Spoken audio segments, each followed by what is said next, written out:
Bayangkan seorang pemuda dari tanah Sunda, titisan Prabu Siliwangi, berjalan tanpa senjata ke jantung konflik dunia Israel, dan ketika senapan diarahkan padanya, senjata itu justru berubah menjadi ular berbisa. Inilah kisah spiritual penuh keajaiban, kesaktian, dan pesan damai yang mengguncang hati siapapun yang menyaksikannya. Saksikan hingga akhir, dan jika kisah ini menyentuh nurani Anda, tuliskan sholawat terbaik di kolom komentar sebagai bentuk doa dan harapan untuk dunia yang lebih damai. Langit sore di tanah Sunda terlihat kemerahan. Angin bertiup pelan membawa aroma harum bunga kantil dan kemenyan dari arah hutan keramat. Di sebuah desa bernama Karangjati, masyarakat masih memegang teguh tradisi leluhur. Disinilah Dedi Mulyadi, pemuda sederhana nan bersahaja, tinggal bersama ibunya yang sudah tua. Namun Dedi bukan pemuda biasa. Di balik kesehariannya sebagai pengrajin ukiran kayu, darah sakti mengalir dalam tubuhnya. Ia adalah titisan Prabu Siliwangi, Raja Agung dari Pajajaran yang dipercaya tidak pernah mati, hanya moksa, dan akan kembali melalui roh keturunannya di masa genting. Di sebuah gubuk kayu sederhana di pinggiran hutan, Dedi tengah duduk bersila menghadap pusaka peninggalan kakek buyutnya, Kujang Naga Paksi. Ia menatap mata pisau kujang itu dalam-dalam. Seperti biasa, ia mendengar bisikan-bisikan halus dalam hatinya. Namun kali ini berbeda, lebih jelas, lebih mendesak. Waktumu hampir tiba, wahai pewaris. Dunia membara. Langkahmu akan dituntun cahaya leluhur. Damai harus ditegakkan. Tiba-tiba seekor macan tutul putih muncul dari balik hutan, menatap Dedi sejenak, lalu berjalan pelan menghilang ke kegelapan. Itu adalah penanda gaib, pertanda bahwa Dedi akan segera memasuki babak besar dalam kehidupannya. Di tengah malam, saat bulan purnama menggantung tinggi, Dedi bermimpi didatangi oleh Prabu Siliwangi sendiri, berpakaian kebesaran raja, berdiri di puncak Gunung Salak. Dedi, cucuku, dunia diambang kehancuran. Kau harus ke barat, ke tanah yang berlumur darah dan air mata. Carilah kota Yerusalem. Di sanalah takdirmu dimulai. Ketika Dedi terbangun, ia mendapati kitab warisan Karuhun, kitab kuno beraksara Sunda kuno, terbuka sendiri di halaman yang berbicara tentang jalan perdamaian melalui ajian Kawijayan. Ia tahu waktunya telah datang. Saraswati, jurnalis dan antropolog muda berdarah Indonesia-Inggris, tiba di Karangjati. Ia telah mendengar kabar tentang Dedi melalui jaringan spiritualis internasional. Ia mengaku sedang menulis buku tentang tokoh-tokoh pembawa damai dunia dari budaya timur. Dedi awalnya enggan diwawancarai, tetapi Ki Resi Jatiwisesa muncul dan berkata, "Kadang, dunia luar harus melihat dengan mata dari luar pula, Dedi." Di akhir episode, Saraswati merekam kejadian ganjil. Seekor elang emas berputar di langit 3 kali di atas kepala Dedi, simbol dari para leluhur. Di televisi desa, berita internasional menyiarkan ketegangan di Israel. Konflik memuncak, banyak korban sipil, dan peperangan mengancam semakin besar. Dedi memandangi layar televisi itu. Sebuah getaran kuat menyeruak di dadanya. Dan ia mendengar suara halus. Bawalah ajaran dari timur ke tempat itu. Jangan bawa senjata, bawalah ajian. Ibunya menangis saat Dedi bersiap pergi. Ia tahu anaknya tak akan kembali sebagai orang biasa. Dedi ditemani Saraswati, terbang ke Timur Tengah dengan identitas sebagai aktivis kemanusiaan. Mereka membawa pernyataan perdamaian dari komunitas spiritual Sunda yang telah diterjemahkan ke banyak bahasa. Setibanya di Yerusalem, mereka langsung merasakan atmosfer mencekam, patroli bersenjata, tembok-tembok tinggi, dan mata-mata yang mencurigai siapa saja yang berbeda. Namun di hotel kecil tempat mereka menginap, Dedi bermeditasi. Di langit malam itu, muncul awan berbentuk macan putih di atas kota. Tanpa sepengetahuan mereka, intelijen Israel menangkap keanehan dalam data biometrik Dedi. Beberapa kamera pengintai menangkap momen aneh. Lampu-lampu jalan mati saat Dedi lewat, dan seekor burung hantu mengikuti mereka diam-diam. Jenderal Ezra, perwira tinggi dengan masa lalu kelam, mencurigai Dedi sebagai agen spiritual dari timur yang bisa mempengaruhi opini publik. Ia mengeluarkan perintah, tangkap dia hidup atau mati sebelum dia mulai bicara ke dunia. Saraswati berhasil mengatur pertemuan Dedi dengan sekelompok aktivis lintas agama di Yerusalem Timur. Forum ini akan disiarkan langsung ke media internasional. Namun info keberadaan mereka bocor. Pasukan elit bersenjata menyamar sebagai penjaga keamanan forum. Saat Dedi mulai berbicara tentang pesan damai dari Prabu Siliwangi, seorang tentara mengangkat senjata dari belakang kerumunan, layar gelap. Dalam forum damai itu, seorang tentara Israel menyamar sebagai petugas pengamanan. Ia menodongkan senapan ke arah Dedi dari jarak dekat. Namun saat jari telunjuknya menekan pelatuk, senapan itu berubah menjadi ular berbisa, hidup dan melilit tangannya sendiri. Sang tentara berteriak panik. Senjata jatuh dan menjalar di lantai, membuat kerumunan kacau. Dedi tetap berdiri tenang. Dengan satu gerakan tangan, ular itu membeku menjadi batu dan pecah menjadi debu saat menyentuh tanah. Orang-orang menyaksikan keajaiban itu dengan ngeri dan takjub. Beberapa mulai merekam. Dunia mulai melihat ada kekuatan lain di dalam diri Dedi. Forum damai dibatalkan. Pasukan Israel menyegel lokasi. Dedi dan Saraswati melarikan diri ke wilayah Palestina dengan bantuan warga sipil. Kini, Dedi menjadi buronan internasional.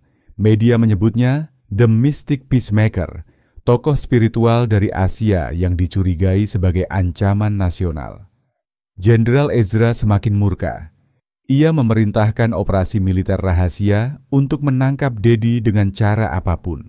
Di sebuah kamp pengungsian di Gaza, Dedi menyaksikan anak-anak yang kehilangan orang tua. Ia mengobati luka mereka, tak dengan obat, tapi dengan getaran energi dari telapak tangannya. Saat roket mendekat ke kamp, Dedi berdiri di bukit kecil. Ia mengangkat kedua tangannya, membentuk mudra Sunda kuno, dan angin besar berputar, mengubah arah roket ke laut. Orang-orang menyebutnya Raja Angin Putih. Di tengah malam, Dedi bermeditasi di reruntuhan masjid tua. Ia mendengar suara Prabu Siliwangi kembali. Ingat Dedi, musuh terbesarmu bukan senjata, tapi kebencian dalam hati manusia. Jangan kau membalas api dengan api. Saraswati, yang mulai merasa gentar dengan situasi ini, mulai mempertanyakan, apa kita sedang membangunkan harimau besar, Dedi? Dunia belum siap melihatmu seperti ini. Dedi menatap langit. Matanya tenang, namun jauh. Salah satu warga yang ditolong Dedi meninggal dalam pelukannya akibat ledakan sebelumnya. Dedi terpukul. Untuk pertama kalinya, ia menangis. Apakah aku datang terlambat? Kesaktiannya tak bisa menyelamatkan semua orang. Disinilah konflik batin Dedi tumbuh, antara takdir sakti dan keterbatasan sebagai manusia. Sementara itu, Jenderal Ezra mempersiapkan operasi akhir untuk menangkap Dedi dengan senjata eksperimental. Dedi diundang oleh tokoh lintas agama rahasia untuk berdialog secara tertutup. Namun ini jebakan. Dalam ruang itu, Dedi dikepung. Di tangannya hanya kitab warisan leluhur. Ia tidak melawan. Saat senjata diarahkan ke dadanya, Saraswati muncul dari belakang dan menjerit. Dia datang untuk damai, bukan perang. Lihat apa yang kalian lakukan. Salah satu tentara muda tampak ragu. Tangannya gemetar. Dedi hanya berkata, jika peluru kalian bisa menenangkan dunia, tembaklah. Tapi jika tidak, mari kita bicara. Di ruang tahanan bawah tanah markas militer, Dedi duduk bersila. Tangannya dirantai, namun aura ketenangan menyelimuti wajahnya. Saraswati dipisahkan dan ditahan di ruangan lain. Jenderal Ezra memutuskan, eksekusi esok pagi, siaran terbatas, jangan biarkan dunia tahu dia siapa sebenarnya. Dedi digiring ke lapangan terbuka di tengah gurun, dengan beberapa tentara elit Israel mengawalnya. Kamera internal militer merekam diam-diam. Ezra memberi perintah ke salah satu prajurit muda untuk mengeksekusi. Saraswati menonton lewat layar CCTV dengan tangis yang tak bisa ditahan. Saat laras senjata diarahkan ke Dedi, Dedi hanya menutup mata dan berkata dalam bahasa kuno, "Yang menebar kematian akan menanggung gigitan warisan." Tepat saat pelatuk hendak ditarik, senjata itu berubah bentuk. Besi larasnya meleleh seolah hidup, berubah menjadi seekor ular kobra hitam, berbisa yang menggeliat ganas dan melilit lengan penembaknya. Prajurit itu berteriak, terjatuh. Ular itu menggigit tangannya dan melesat pergi. Semua senapan di sekitar mulai meleleh satu persatu, berubah menjadi ular-ular berbisa yang melata liar di tanah. Para tentara mundur ketakutan. Dedi berdiri perlahan. Rantai besi di tangannya patah sendiri. Seekor ular terbesar, sebesar tangan orang dewasa, melata ke arah Dedi, namun berhenti dan melingkar di kakinya, tunduk. Kemudian, dari balik kabut pasir, seekor macan putih muncul dan mengaum 3 kali. Ajian Prabu Siliwangi telah bangkit sepenuhnya. Seluruh kejadian direkam oleh satelit intelijen asing dan bocor ke publik. Dunia gempar. Video Dedi dengan ular dan macan putih menjadi viral. Media menyebutnya singa dari timur. Sebagian menganggapnya nabi, yang lain menyebutnya ancaman supernatural. Pemerintah Israel terpecah. Beberapa pejabat menyerukan pengusiran, yang lain mulai mempertimbangkan perdamaian. Sementara itu, di balik layar, tokoh-tokoh spiritual dari berbagai negara mulai mengirim utusan ke Yerusalem, ingin bertemu Dedi. Jenderal Ezra diam-diam mengunjungi Dedi. Ia bertanya, "Apa kau manusia atau makhluk dari legenda?" Dedi menjawab, "Aku hanyalah pantulan dari niat manusia. Jika niatmu perang, aku jadi musuh. Jika niatmu damai, aku jadi saudara." Ezra duduk, untuk pertama kalinya membuka helm militernya di hadapan tahanan. Dedi membuka kitab warisan Karuhun dan membaca bagian ajian kuno. Ajian Kawijayan, Ajian Pangasih, dan Ajian Wening. Ia mengajarkan makna sejati dari kekuatan, menguasai diri sendiri, bukan menguasai orang lain. Ia berkata kepada Ezra dan para perwira lain, "Kemenangan terbesar bukanlah merebut tanah, tapi menyembuhkan luka yang diwariskan oleh kebencian." Tangis beberapa prajurit pecah. Energi damai terasa menggema di seluruh ruangan. Pertemuan rahasia dilakukan. Beberapa perwira militer, pemuka agama, dan aktivis setuju membuat pernyataan gencatan senjata terbatas. Dedi menolak segala penghargaan. Ia hanya meminta satu hal, buka gerbang-gerbang perbatasan.